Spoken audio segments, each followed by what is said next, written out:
Você conhece a lenda do Gilmar Louco? Um homem que enfrentou o mal no Morro Queimado e desapareceu entre os mortos. Mas o que voltou não era ele, e o terror voltou junto. Prepare-se para uma história de mistério, medo e maldição que assombra um vilarejo até hoje.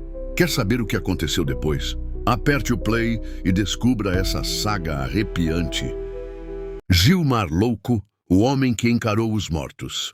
Gilmar era daqueles cabra valente criado no mato, acostumado com o silêncio da madrugada e o canto agourento das corujas. Vivia em Mata Fria, trabalhava cortando lenha e caçando tatu.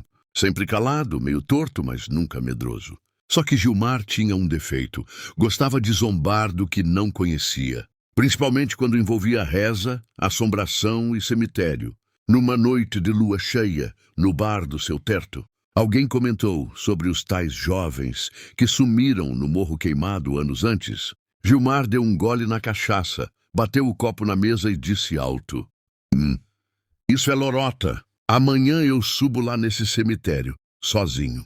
E se não voltar, é porque o diabo estava com fome. O povo riu, outros se benzeram. Mas ninguém esperava que ele fosse mesmo. Na manhã seguinte, logo que o sol bateu na mata, lá foi ele com o facão na cintura, um lampião a óleo e um punhado de sal grosso no bolso. Subiu pela trilha dos 7 gritos. Cada curva parecia mais estreita, mais fechada. O mato engolia a estrada. Os espinhos rasgavam a roupa. E o silêncio ficava pesado. Quando chegou no cemitério, o vento cessou. Tudo parado. Nenhum inseto zumbia. Ele entrou. Pisou firme. Cuspiu no chão. E desafiou em voz alta: Se tiver alma penada aqui, que apareça agora. Não tenho medo, não. Foi aí que ouviu o primeiro grito. Não era humano. Vinha de dentro da terra. Um som úmido, rouco. Depois outro. E mais outro. 7 gritos, um a um, como se os mortos acordassem. Gilmar tentou correr, mas o chão amoleceu. A terra virou lama. E mãos pálidas começaram a sair das covas. Mãos com unhas enormes, olhos fundos e bocas costuradas. Ele caiu de joelhos, tentou rezar, mas a voz não saía. E então viu. Um dos corpos que saía da terra tinha o rosto dele mesmo. Era ele, morto sorrindo, deitado no caixão, com os olhos abertos. Desmaiou ali, de cara no barro. Dizem que os cachorros uivaram a noite toda no vilarejo. E que, no dia seguinte, encontraram Gilmar pelado, sujo de sangue, com um sorriso congelado no rosto, parado na porta da igrejinha. Desde esse dia, nunca mais falou coisa com coisa. Só repetia uma frase de dia, de noite, no sol ou na chuva. Eles querem que eu volte. Querem que eu leve mais um.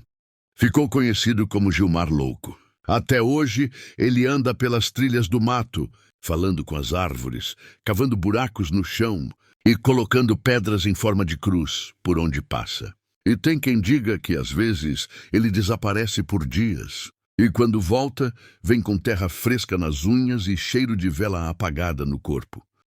Já se passaram quase 20 anos desde que Gilmar subiu o Morro Queimado pela primeira vez. Durante esse tempo, o povo de Mata Fria foi aprendendo a conviver com ele. O chamavam de doido, mas ninguém zombava mais, porque todo mundo sabia o que ele viu. Gilmar vivia num casebre no mato, feito de tábuas velhas e coberto de cipó. Às vezes, ele aparecia no vilarejo, com o olhar perdido e a boca murmurando. Mas em noites de lua nova era diferente. Ele sumia. Dona Aurelina, que morava perto da trilha, jurava que ouvia passos pesados na mata, seguidos de risadas abafadas e um sino tocando sozinho. Até que numa dessas noites, Gilmar apareceu de novo no vilarejo, só que dessa vez com algo estranho nas mãos. Um pedaço de cruz queimada, ainda soltando fumaça. Com o olhar parado, ele bateu na porta do padre Amâncio e disse só uma frase. O portão abriu, eu vi. Eles estão saindo. O padre tentou entender, mas Gilmar desapareceu antes do amanhecer. Só que deixou um mapa tosco desenhado no chão da capela. Feito com carvão e sangue de galinha. Era o caminho de volta ao cemitério. E um ponto marcado bem no centro das covas. Buraco do inferno. No dia seguinte, 3 crianças desapareceram. A mata estava silenciosa. E na porta da escola, apareceu um boneco de palha com os olhos costurados. segurando um papel que dizia: falta mais um. Foi aí que o povo começou a entender. Gilmar não era louco. Era o aviso. O guardião de uma maldição antiga. Dona Cida, a parteira velha, foi quem contou a verdade. Lá no tempo dos escravos, o Morro Queimado foi campo de sacrifício de uma seita que enterrava pessoas vivas, selando pactos com espíritos da mata, e que a terra só adormecia quando o sangue de um escolhido tocava as covas de novo. E Gilmar era o escolhido. Na noite seguinte, ele subiu o morro de novo, mas dessa vez não foi sozinho. O povo do vilarejo, desesperado, seguiu atrás, com tochas, terços e coragem no limite. Quando chegaram ao cemitério, o céu estava preto como carvão, sem uma estrela. O portão de arame estava escancarado. E no centro das covas havia uma fenda aberta no chão, soltando um vapor branco com cheiro de enxofre e vela. Gilmar já estava lá, em pé, de braços abertos, com os olhos brancos. Ele gritou: ou me levam ou levam todos. Hoje termina. E então pulou na fenda. O chão tremeu. As cruzes viraram pó. E o buraco se fechou com um estrondo, como se tivesse engolido o próprio inferno. Silêncio total. Desde aquele dia, nunca mais sumiu ninguém. O cemitério apodreceu de vez, afundou na terra. E onde antes havia túmulo, hoje cresce só mato queimado. Mas nas noites de vento forte, tem quem escute uma voz no morro. Ainda falta um, e o povo reza. Porque sabe que um dia Gilmar louco pode voltar. Não como homem, mas como guardião dos mortos. O tempo passou desde o sacrifício de Gilmar. O vilarejo de Mata Fria voltou a ter paz, mas só na aparência. Porque à noite, quando o vento soprava do lado do morro, os cachorros uivavam e os velhos trancavam as portas. E numa dessas noites algo aconteceu. O pequeno Gabriel, neto da dona Aurelina, desapareceu da rede enquanto dormia no alpendre. A única coisa que ficou foi uma pegada funda na terra, com 3 dedos finos e tortos, como garra de bicho, mas de gente. O povo entrou em pânico. Não era possível que a maldição tivesse voltado, não depois do que Gilmar fez. Mas o padre Amâncio sabia de algo que nunca contou. No dia que Gilmar se jogou na fenda, ele encontrou um papel dobrado dentro da batina, escrito à mão. Padre, o mal não morre, só muda de forma. Eu abri um portal, mas o que está lá quer sair. Quando ouvir meu nome 3 vezes no vento, não fuja, desça. Só quem se perdeu pode achar o caminho de volta. E naquela noite, o padre ouviu. 3 vezes o vento soprou no seu ouvido, sussurrando: Gilmar, Gilmar, Gilmar. No dia seguinte ele desceu o morro, sozinho. Levou uma cruz, uma vela e o velho terço de madeira que Gilmar sempre usava no pescoço. Chegando perto do antigo cemitério, viu que o chão tremia, como se tivesse algo vivo debaixo da terra. E então, do meio do mato, surgiu Gabriel. Mas ele não estava mais igual. Os olhos estavam brancos, a pele fria, e ele dizia só uma frase. Ele quer o lugar dele de volta. Antes que o padre pudesse reagir, o menino desmaiou. E no exato momento em que caiu, uma voz profunda saiu de dentro da terra. E tiraram ele. Mas eu volto em outro corpo. Na semana seguinte, outras crianças começaram a agir estranho. Ficavam horas paradas olhando para o nada. Repetiam frases de Gilmar, falavam de cruzes queimadas, e uma delas, Clarinha, riscou na parede da escola a frase: buraco do inferno. Não se fecha, só troca o dono. Foi aí que o povo entendeu. O mal não acabou. Ele entrou nas crianças. E o único que podia deter aquilo estava preso do outro lado. A dona Cida, então, teve uma ideia maluca. Reunir as crianças no topo do morro queimado, no mesmo lugar do sacrifício, e realizar um ritual antigo, da época dos benzedeiros. Mas para isso, precisavam de alguém que tivesse passado do lado de lá. E só uma pessoa viva tinha feito isso. Pedro Tonico, o bêbado da vila que um dia caiu num poço, ficou 3 dias desacordado, e ao acordar, disse que viu Gilmar do outro lado, acenando para ele com um terço na mão, e Pedro topou ir.